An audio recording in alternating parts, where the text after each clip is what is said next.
My evil mother-in-law poisoned me while I was pregnant, and my husband tossed me into the lake, thinking I was gone forever. But I survived, losing my baby in the process.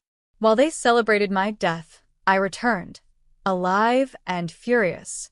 Their joy turned to terror as I delivered a shocking revenge they never saw coming. My name is Sophia Williams. If someone had told me 5 years ago that my life would turn into a battlefield of love, betrayal, and resilience, I would have laughed. Back then, I was a 28-year-old chef, full of dreams and optimism. I had a vision of opening my own restaurant, blending Napa Valley's vibrant flavors with my culinary creations. Little did I know, life had a recipe of its own, one filled with bitterness I couldn't have imagined. It all started when I met Daniel. He was everything I ever wanted: handsome, kind, and ambitious. At 30, he had a thriving career as an architect, designing breathtaking homes across the region. We met at a winery event where I was catering. Our connection was instant. He admired my passion for food. I admired his artistry in creating spaces where people could live and love. Within a year, we were married, and I moved into his family estate in the picturesque Napa Valley. Life seemed perfect at first.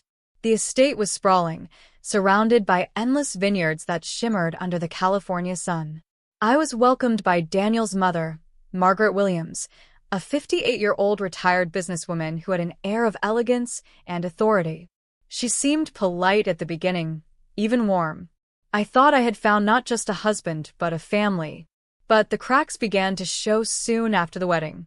Margaret's politeness turned into subtle criticism. She would comment on my cooking, saying things like, "Daniel grew up on refined tastes.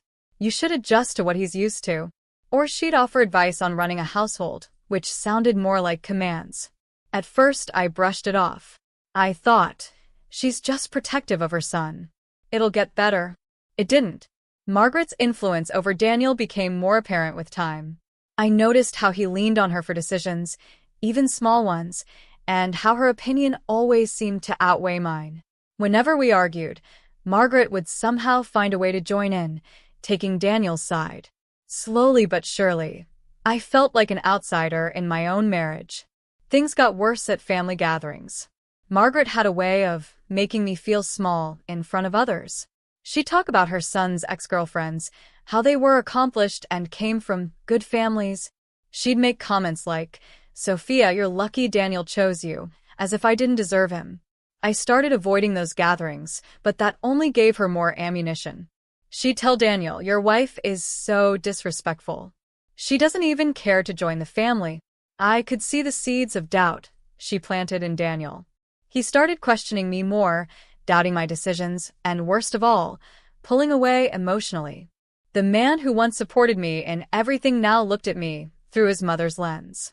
When I found out I was pregnant, I thought it would change everything. I believed a child could bridge the growing distance between us. For a brief moment, Daniel seemed thrilled. He held me close and promised me we'd be a family. Even Margaret congratulated us, though her smile didn't quite reach her eyes. Looking back, I should have noticed the tension brewing beneath the surface. Margaret's hostility intensified after the announcement. She began insisting on taking control of everything related to the baby: appointments, nursery decisions, even my diet. "A baby needs proper care, Sophia. You've never been a mother before, so you need guidance," she'd say. Her guidance felt more like a takeover. Then came the whispers. Margaret started feeding Daniel fears about how the baby would change our lives. "A child is a huge responsibility," she told him one evening. "You two aren't ready for that. Your careers will suffer. Sophia doesn't even know what she's getting into." I overheard parts of their conversations, but Daniel would brush it off when I asked. "She's just worried about us," he'd say. "Don't overthink it." But I wasn't overthinking it. Something was deeply wrong. I started feeling unwell, nausea beyond normal morning sickness, constant fatigue, and sharp pains that alarmed me. Margaret dismissed my concerns, saying it was all part of pregnancy. Daniel agreed with her, and I didn't have the strength to argue. One evening, as I lay curled up in pain, I realized the truth. Margaret and Daniel were behind my suffering. It wasn't normal pregnancy symptoms. It was something far darker. I pieced it together. Margaret's sudden interest in preparing my meals, her insistence that I eat her homemade remedies for nourishment. The betrayal hit me like a cold wave. My own husband and his mother were poisoning me to end my pregnancy. I lost my baby a week later. The pain was indescribable, not just physically, but emotionally. It wasn't just the loss of my child, it was the loss of trust, of love, of everything I thought I had with Daniel. As I lay in bed recovering, the fire inside me began to grow. I wasn't going to be their victim anymore. This wasn't just my story, it was the beginning of my transformation. A quiet resolve took root in me. They thought they had broken me, but they had no idea who I was becoming. After the miscarriage, everything inside me shattered. My body ached, my heart broke, and my spirit felt like it was crushed under the weight of betrayal. But as I lay there in the quiet of my room, staring at the ceiling, I realized something profound. I couldn't let this be the end. I couldn't let Margaret and Daniel win. I decided not to confront them right away. Instead, I pretended to be weak, compliant, and defeated. I went along with their narrative that the miscarriage was a tragic accident. Margaret offered her fake sympathies, patting my shoulder and saying, "These things happen, dear. You'll have another chance someday." I wanted to scream at her, to make her admit what she had done, but I knew better. They needed to believe I was broken. Daniel, too, was different. He barely looked at me, as if my grief made him uncomfortable. At times, I caught glimpses of guilt in his eyes, but it wasn't enough to make him confess. Margaret's grip on him was too strong. She had turned him into a man I didn't recognize, a man who could betray his wife in the worst possible way. In the days that followed, I started to plan. If Margaret and Daniel thought they had the upper hand, I would let them keep believing that, just long enough for me to turn the tables. I spent hours thinking, strategizing, and remembering every insult, every manipulation, every cruel word. I wouldn't act impulsively. I would make sure they felt the same pain I had endured, the same helplessness. To the outside world, I played the role of the grieving wife. I stayed quiet at family gatherings, barely spoke unless spoken to, and avoided Margaret as much as I could. But inside, I was burning with determination. One day, I came across an old box in the attic while cleaning. It was filled with my notebooks from culinary school. Flipping through the pages, I felt a spark of inspiration. Cooking had always been my escape, my passion. I decided I would use it to reclaim my power. Over the next few weeks, I immersed myself in my craft. I experimented with recipes, blending flavors in ways that expressed my emotions, bitterness, rage, and sorrow. I smiled when Margaret complimented my meals, unaware of the metaphorical meaning behind every dish. Cooking became my language of defiance, my way of regaining control. But food alone wasn't enough. I needed evidence of their betrayal, something undeniable. I began to observe them closely, pretending to go about my day as usual. I noticed the way Margaret and Daniel exchanged glances when they thought I wasn't looking, their hushed conversations that ended abruptly when I entered the room. I started leaving my phone in places where it could record their whispers, my heart pounding as I listened to the playback each night. It wasn't long before I had enough. Snippets of their plan to protect Daniel's future, conversations about my pregnancy being a mistake, and even Margaret's casual admission that she had taken care of things solidified what I already knew. The betrayal was real, and now I had proof. Despite the pain of hearing those recordings, they strengthened my resolve. I was no longer the naive woman who had moved into this house thinking I'd found a family. I was someone new, someone stronger, colder, and sharper. Then came the family vacation to Lake Tahoe, an annual tradition Margaret insisted on. Normally, I would have dreaded spending time in close quarters with her, but this year was different. I saw it as an opportunity. I packed my bags and my hidden evidence, ready to put my plan into motion. Lake Tahoe was beautiful, its crystal-clear waters and pine-covered hills offering a serene backdrop to the storm brewing within me. The family gathered at the cabin, laughing and chatting as if nothing had happened. Margaret was in her element, playing the gracious matriarch. Daniel was quieter than usual, though he still followed his mother's lead. During the trip, I began planting seeds of doubt among the family. I'd casually mention things Margaret had said to me, framing them as misunderstandings, but enough to make people wonder. I also started to befriend Daniel's cousin, Lisa, who had always been kind to me. Lisa had her own grievances with Margaret's controlling behavior, and it didn't take long to win her trust. By the end of the vacation, tensions were high. Margaret noticed the shift and tried to regain control, but I was already 10 steps ahead. On the final evening, during the big family dinner, I served a meal that would become the centerpiece of my revenge. The dish I prepared was a blend of bitter and sweet, layered with spices that mimicked the complexity of my emotions. Unbeknownst to Margaret and Daniel, it was laced with a non-lethal but potent ingredient that would cause hours of agony, symptoms eerily similar to what I had experienced during my miscarriage. As they ate, I watched them closely. The first signs of discomfort appeared on their faces. Margaret's smug smile faded, and Daniel's hand trembled as he reached for water. Inside, I felt a grim satisfaction. This was only the beginning. That night, as they writhed in pain, I confronted them for the first time. I didn't raise my voice or lash out. I simply stood there, calm and composed, as they looked at me with a mixture of confusion and fear. "How does it feel?" I asked softly. "To lose control? To feel helpless?" Their responses didn't matter.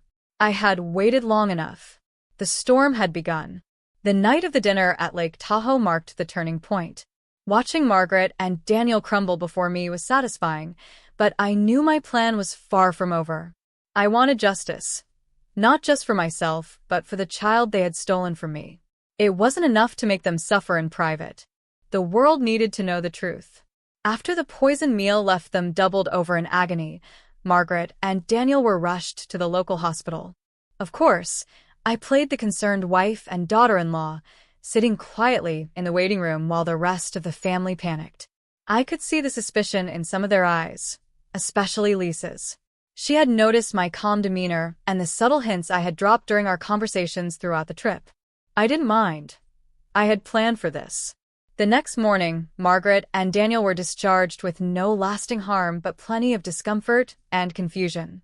The doctors called it acute food poisoning, and no one pressed further. They returned to the cabin, weary and embarrassed, while I prepared the next step in my plan.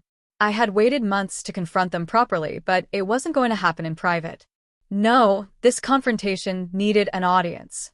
That evening, as the family gathered in the living room for a final night together, I brought out the evidence I had been collecting for months. My heart raced as I walked into the room, but I kept my face neutral, almost serene. "Everyone," I began, holding up a small flash drive, "I think it's time we clear the air." Margaret's eyes narrowed, and Daniel's face paled. "Sophia," he said cautiously, "what are you talking about?" I ignored him and plugged the flash drive into the television. The screen lit up with the first recording, a conversation between Margaret and Daniel discussing my pregnancy. The words were crystal clear, Margaret saying, "This baby will ruin everything. She's already a distraction for you, Daniel. We need to handle this." The room fell silent. Gasps filled the air as the recording continued, revealing their plan to poison me and end the pregnancy. Margaret's voice was cold and calculating, and Daniel's hesitant responses did nothing to shield him from the blame. When the recording ended, I turned to face them. Margaret's usually composed expression was gone, replaced by sheer panic. "This is absurd," she shouted, rising from her chair. "You've manipulated these recordings, Sophia. You're trying to turn my family against me." Daniel looked as though he wanted to disappear. He didn't deny anything, and his silence only made the evidence more damning. The family erupted into whispers, their disbelief quickly turning to anger. "Is this true, Daniels?" Lisa asked, her voice trembling. "Did you really do this to Sophia?" He opened his mouth to speak, but no words came out. Instead, Margaret tried to regain control of the situation, her voice rising. "You don't understand. I was protecting my son." She was tearing him apart, dragging him down. "Enough." I snapped, my voice cutting through the chaos. Everyone turned to me. For the first time, I let the full weight of my anger show. You don't get to play the victim, Margaret. You poisoned me. You killed my child. And you, I said, turning to Daniel, stood by and let her do it. You betrayed me in the worst possible way. Tears streamed down my face as I spoke, but my voice didn't waver. I loved you, Daniel. I believed in us, in our future, and you destroyed it because you couldn't stand up to her. Daniel finally broke. I didn't know it would go this far, he mumbled. I thought she just wanted to. To what? I interrupted. Control me? Hurt me? You knew what she was doing, and you let it happen. The room was deathly silent. No one came to Margaret's defense, not even her closest allies. Lisa stood and walked to my side, placing a supportive hand on my shoulder. Sophia, she said softly, you're not alone in this. We all see the truth now. Margaret's reign over the family was crumbling before her eyes. She screamed, denied everything, and tried to shift the blame, but it was no use. The recordings were undeniable. The family, once bound by loyalty, was now united in their condemnation of her actions. As for Daniel, he was a broken man. He sat silently, his head in his hands, as the weight of his choices crushed him. For the first time, I saw the guilt he had been hiding, but it didn't make me feel better. It was too little, too late. That night, I packed my bags. I had no intention of staying another moment in that house with those people. Before I left, I handed a letter to Lisa. Make sure everyone reads this, I said. They need to understand why I'm leaving. The letter detailed everything, the betrayal, the pain, and my decision to start over. I didn't want pity or apologies.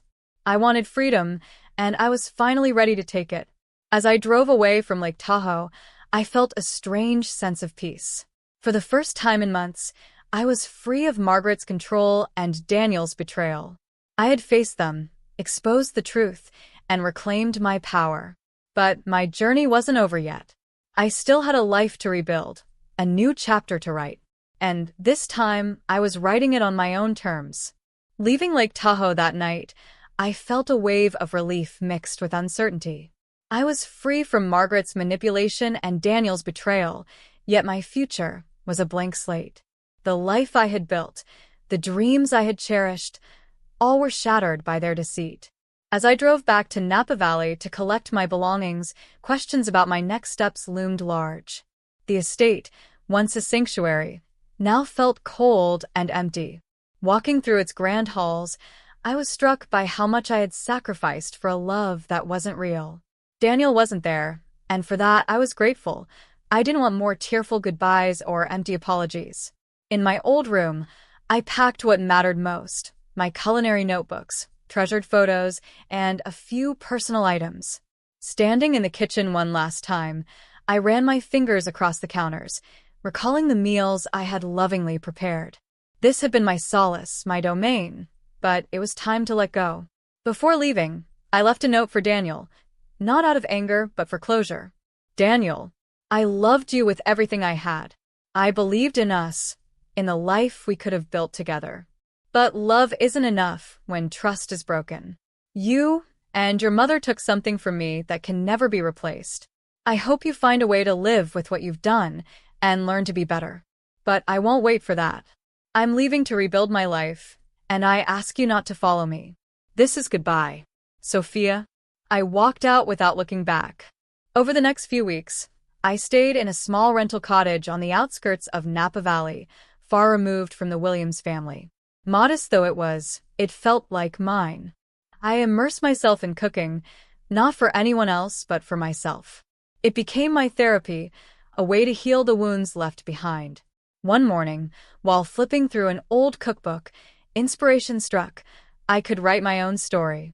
I began weaving my journey into a memoir, blending my experiences with recipes that symbolized different moments, bittersweet pastries, fiery soups, comforting stews. Writing became a catharsis, and as the months passed, bitter to better, a recipe for healing took shape. Lisa, my closest ally since the night at Lake Tahoe, kept me updated on Margaret and Daniel. Margaret's life has fallen apart, she said during one call. The family turned against her, and she's facing legal action for what she did to you. Hearing this brought some closure. Margaret, who once seemed untouchable, was being held accountable. When I asked about Daniel, Lisa sighed. He's struggling, lost his job, and his reputation is in shambles. He talks about you sometimes, wishing he could undo everything. I felt a twinge of pity, but knew his pain was the consequence of his choices. The day I finished my memoir was the first day I felt truly free. Pouring my grief, anger, and hope onto its pages brought clarity. To my surprise, a publisher loved the manuscript and saw it as a story of resilience and empowerment. When the book was published, it resonated deeply with readers, especially women who had faced betrayal and manipulation. Letters poured in, thanking me for sharing my journey. For the first time in years, I felt a renewed sense of purpose. Months later, at a book signing in Napa Valley, a woman approached me with tears in her eyes.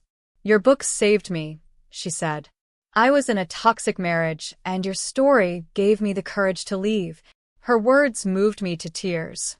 My pain had transformed into a beacon of hope for others. As for Margaret and Daniel, I occasionally heard about them but never reached out. Margaret was convicted for poisoning me, and Daniel led a quiet, isolated life. I harbored no hate, only indifference. They belonged to a past I had left behind. Today, I've built a life of freedom and fulfillment. I opened a small restaurant where every dish reflects my journey, a reminder that even the bitterest experiences can lead to something beautiful.